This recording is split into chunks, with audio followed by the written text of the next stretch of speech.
So because this is the first keynote, someone suggested I open with a joke. That wasn't the joke, but this is the joke.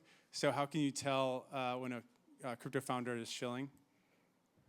Their lips are moving. Funny. So that was a bad joke, but it was also a disclaimer because there's going to be some shilling in this. Just hold tight, okay? But on the note of disclaimers, I also want to have a disclaimer.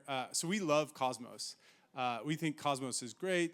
We've used so many of Cosmos components before, the modular components, and we had no intention on ever creating a Cosmos killer. That was like not the intention. We don't even think that we are a Cosmos killer. That's not like in the cards. In fact, like it's kind of like who would think, oh, we're gonna create a Cosmos killer? It's kind of like trying to be like I want to be like the 47th best country in the world according to GDP, which happens to be Romania, where my wife is from, and so I can say that we love Romania. But similar to Romania, Cosmos actually has a lot of redeeming qualities, like a lot of really good technology and stuff. And we feel like people have actually adopted Cosmos for a lot of different ways. They were first to actually along with Polkadot to kind of introduce the concept of shared security, and which is the latest manifestation of that is restaking, of course. But we think that there's quite a bit of like interest in the project, but what the fuck happened, right? That's like people always say like, what happened to Cosmos? Why isn't Cosmos like a top 10? Why isn't there's all these like kind of weird discussions around it. And even like project founders, like I've known Zaki and Sunny and all those guys like for a long time. Been in crypto a long time, but there's just like it's a weird quagmire. So before we get into like the quagmire of like Cosmos, I'll talk about like how we got here and what we're working on. So Exocore is the L1 for aggregated security. So we are a veteran crypto team. I've been working in this space for over 10 years. RJ, my co-founder, is a former CTO at Harmony. Raluca Popa is a professor at UC Berkeley in cryptography and security. Has founded a couple of companies as well. She's also my wife from Romania that I mentioned previously. So that's 2 mentions of my wife. That means I get good points later. So we are co-founders that have minimal overlap. If you're starting a company, or like my advice to you is like find a co-founder where you have like almost no overlap with, because you can get so many things done and not step on each other's shoes, and that just works for us. So I'm more on the product side. RJ is a hands-on engineer, and Raluca is a world-class researcher. So we started this, about a year ago. Oh, actually, a little over a year ago, and it generated quite a bit of traction. We've got a bunch of TVL committed. We've got a growing number of community members, roughly around 150,000 now. 54 ecosystem partners, and roughly about 16 to 20 full-time contributors. And we really kind of we started this whole thing like early kind of Q1 2023 saying we liked restaking. We thought restaking had all the markings of being like a new, not just a new meta, but like a multi-cycle foundation layer for yield. And we kind of bought in, and we did a deep dive on all the different designs, including EigenLayer. And we came out with like, we actually wanted to see something different.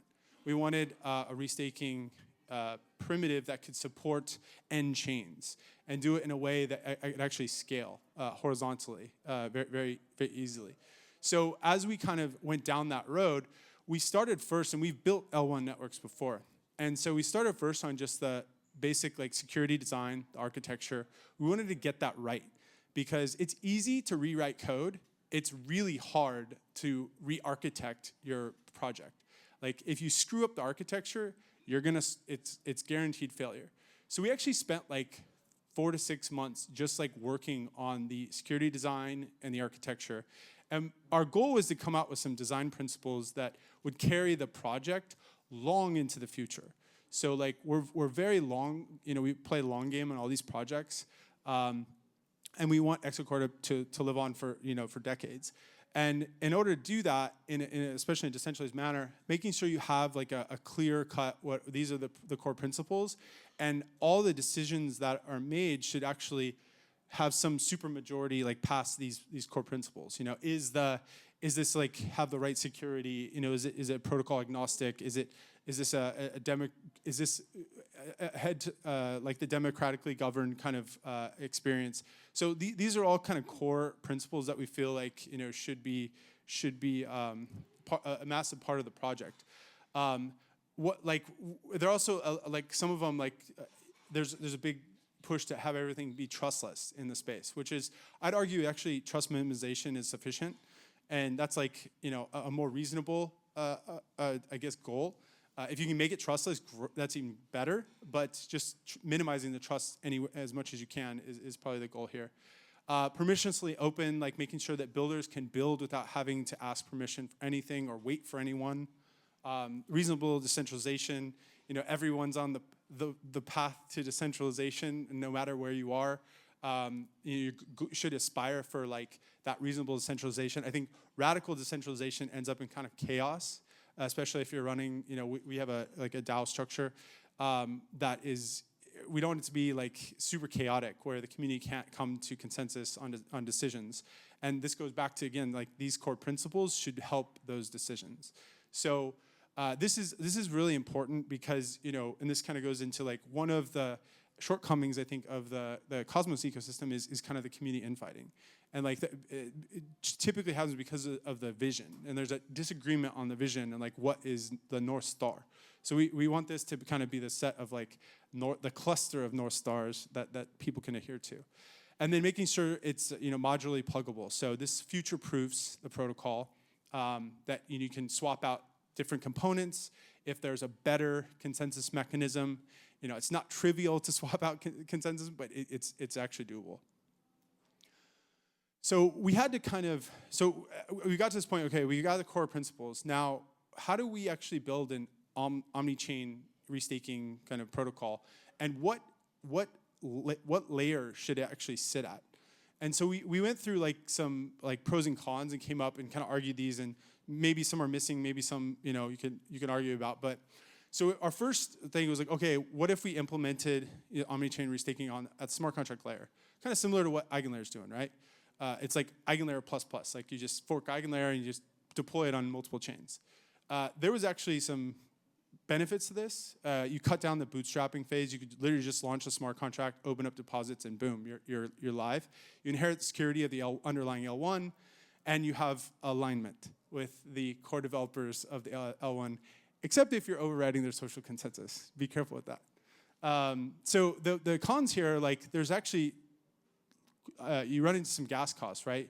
Ethereum has a history of being quite expensive, and that can actually, as a restaker, that can eat into the yield that you're going. I know, you know, Babylon recently launched on Bitcoin, and people were complaining about the fees because I think it was like, you know, upwards of like $50 just to get into a position, and then another $50 to actually withdraw. That is that's because Bitcoin is expensive. Like, and people aren't, you know, and I've built a thing on Bitcoin, like it's quite expensive. So you want to try to abstract those fees away. The cons are too, like you actually need bridging if you want to support different chains. So actually doing wrapped, you know, versions and then bridging them, which we thought was like a kind of a no-go. You can have less flexible feature set, so you're just inheriting kind of smart contract design, and then obviously like centralized governance. So this is like, you know, governance via multi-sig. I understand why people do it. I just also, it's incredibly hard to migrate away from it. There are very few projects in history that have actually been able to say, here's our multi-sig committee that does governance, and then we have some future decentralized governance, and that's going to happen. It almost never transfers over, because once you give people power, it's hard to take that power away. So we wanted something that was decentralized, it had decentralized governance from like day one. So at the L2, we're like, okay, why don't we just implement this at the L2, you know? And we, again, cut down bootstrapping time, inherit the security of the L1. We can obviously lower gas costs, because that's the whole point of most of these L2s. But some of the cons were, we actually get slow finality, right? So like we actually need fast finality because if we're supporting end chains, we're supporting slow chains like Bitcoin and fast chains like, Solana. How do we actually, come to agreement, on that? And I'll get in a minute and how we do that. But we actually need some fast finality to come to agreement on the transactions. It would need bridging. At the time, at least, the ZK rollup space was still slightly immature, so we feel like you couldn't, actually implement something there with that and have it scale. And then again, you have like this ugly, like multi-sig kind of governance model, right? Which I just want to get away from. So finally, we come out like, what about the L1? Now, disclosure here, like we did have some bias. We've built multiple L1s before, so like we've done this before, and so like we had a slight bias toward an L1, but we wanted to be like legitimate, like measuring the trade-offs. So we found out we could actually optimize gas costs because this is an L1 that's optimized for restaking. You could, batch operations. You can do things where like actually makes it super cheap to restake, which again will contribute to higher yield. We could have more autonomy and flexibility in the actual design because again it's optimized for restaking. So how do we design the smart contract function, et cetera? We can actually do this without bridging, and I'll get into a minute how we do that. And then we have decentralized governance from day one, which we were really, really bullish on. The cons here was this requires a pretty heavy bootstrapping time, right? It was what restaking is supposed to solve. And then you do have chain maturity issues, right? Where the first year or so you're just like trying to reach stability, right? And then of course the misalignment. So what we decided was let's do the L1, and I'll explain why. So we were able to actually create and solve some of the problems. So cut down the bootstrapping phase. We created this recursive bootstrapping technique called restaked proof of stake, where you can actually initialize the network as an AVS using the restaked assets of Bitcoin, ETH, Sol, etc. And so that allowed us to kind of cut down that bootstrapping phase and piggyback off the economic security of other chains. We thought this was like a pretty cool, very recursive technique, which is what we're doing. We could cut down on the chain maturity issue by using off-the-shelf components. So we didn't want to rewrite consensus, from scratch. We didn't want to rewrite the database layer, rewrite the execution layer, rewrite everything. I'm a big fan of Monad, and I'm cheering for them, and I think Keone's going to kill it, but I'm just maybe too old. I just don't want to like rewrite all that stuff. So instead, we decided to use off-the-shelf components, stitch them together in a way that creates, allows us to focus and kind of creates novelty in the actual flows. So that was kind of the result. And so what we decided is, let's use Tendermint. We've used it before. We know it. We're familiar with it. It's battle hardened. It's survived the test of time. Lots of different projects use it, and it's fast. Like it's fast enough, right? And gets to that reasonable decentralization. Cosmos SDK. We've again used that before. It's a great technical architecture for building these networks. Implements native staking, multi-token restaking. Introducing something called union restaking, was kind of like a mesh or between mesh security and restaking, where AVSs can actually restake to each other. And the restake proof of stake bootstrapping technique, we decided to use layer 0 to communicate to all the L1 chains in a very light. Using ZK Light Client with polyhedra. So what we do is we actually we can write to the chains to lock, unlock, and slash, and then read from the chains to update the state. And then we solve the concurrency challenges by basically queuing everything, right? And then settling it over an epoch. So this kind of allows us to get there, achieve that kind of trust minimized messaging, where it actually acts almost like a one-way state peg than an actual two-way bridge, because there's no like token transfer. There's no minting, burning. The tokens stay on the chains in a self-custody manner. So it kind of achieved a lot of these like design principles that we wanted. And then we have EVM compatibility. We forked Evmos, and we're working on that, maintaining it. We think it's a very interesting kind of implementation. And then we're introducing something called enshrined LRTs. I call this like the Costco wholesale model. Classically in retail, you can have something called private label.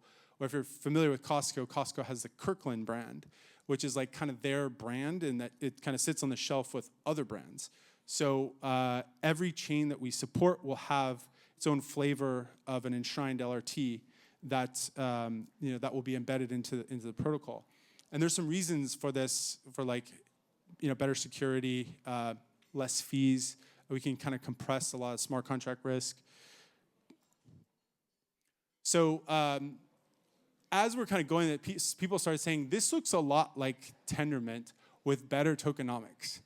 And I resisted this because I was like, who the fuck would build a better Tendermint? Like, seriously. And like, that's not our mission. Like, we're not into that. But then I kind of started like actually understanding like it kind of sort of makes sense. So Tendermint has all this great stuff, right? I already kind of reviewed it. They introduced replicated security, opt-in security, mesh security.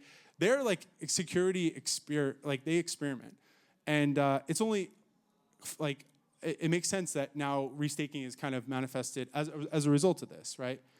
But there's also been some drawbacks, and some people, and I put these in quotes because these are not my words. I just kind of ripped them from forums and discussions I had over the years. But you classically hear like, Cosmos doesn't work because it has weak tokenomics, or it's lack of unified liquidity, or there's IBC is not ubiquitous, not everywhere. There's composability issues, there's community infighting, etc. But what if you actually could solve these problems? Like actually solve them. Like, you'd have all that really cool modular tech, and then hopefully none of these problems. You probably have new problems, but maybe fix these problems. And we think that's what aggregated security is. Ironically, there's a proposal to introduce aggregated security on Cosmos. We have no idea if the community is going to accept that. I think there's more infighting going on whether that should work. But we think it's interesting, and we're running with it. And we're running fast. So aggregated security, in our definition, combines not just economic security, but cryptographic security to scale decentralized compute. Now, what that means is we've basically created this aggregated security stack, where the Exocore is basically the meat in the middle. It serves as the coordination layer for all the operations, and it basically protocolizes a lot of the actual restaking logic. So classically, at the bottom, you have restakers that are committing collateral through native tokens, LSTs, LRTs, stablecoins. We can support, in our definition, omni-chain is being able to support multiple execution environments. So UTXO chains, EVM chains, Move and Rust chains, and WASM chains. And if you can get that, like, that's truly omni-chain. And that's where like the vaults and the controllers and kind of the smart contracts sit. But you have this coordination layer that actually has its own social consensus. So you can't really, there's the risk to override the social consensus of the L1s that you're supporting is pretty low. Because if there's ever an issue, it's probably at the coordination layer on Exocore, and Exocore can resolve it. Like the validators can come to agreement and resolve it. Worst case scenario, it forks. And like that's what the design is. Like, that's what happens. It's not a horrible thing, especially if it's part of the design. So, but it is a horrible thing if you have to force like another L1 to fork because of your design had a lot of shortcomings. So obviously the operators kind of sitting on top as the infrastructure providers. Operators are AKA validators, sequencers, orchestrators, keepers, guardians. It's probably 3 new names of how we call validators like through this conference. We'll just add to them. But since they're running like Tendermint nodes, it's pretty straightforward architecture. There's a lot of really great ways that they can they're basically touching every single layer of the stack. So we call this an operator-first network. And then finally, the services that are on top. a lot of these services are actually providing cryptographic security. So you have your classic kind of going from the right, like rollups and AVSs. And then we're actually introducing our own flavor of exo chains. So exo chains are basically, use case or application-specific networks that we can implement, ZK prover networks or an FHE network, MPC kind of committees, all that kind of stuff. And those networks can benefit from the crypto economic security of all these other networks. So classically, TE is great, but it's like centralized, right? Because it's a black box, and yes, it's trustless, but it's centralized. What if you could decentralize the TE network and decentralize it with backing of Bitcoin and Ethereum economic security? That's pretty cool. So this allows a developer experience as very modularized and pluggable, but also extremely your developers can build anything they want. They don't have to necessarily use this. So this is it's always fun to introduce a new portmanteau, the AgSec. Space loves the portmanteaus. So we think AgSec is going to be a big thing for decentralizing compute, and we're really happy to be kind of playing. If you find any cosmonauts in here, just give them a hug. I didn't mean to offend them. I'm still a big fan, and we'll still continue to help out. But you can follow us at Exocore on X, and happy to answer any questions off the side.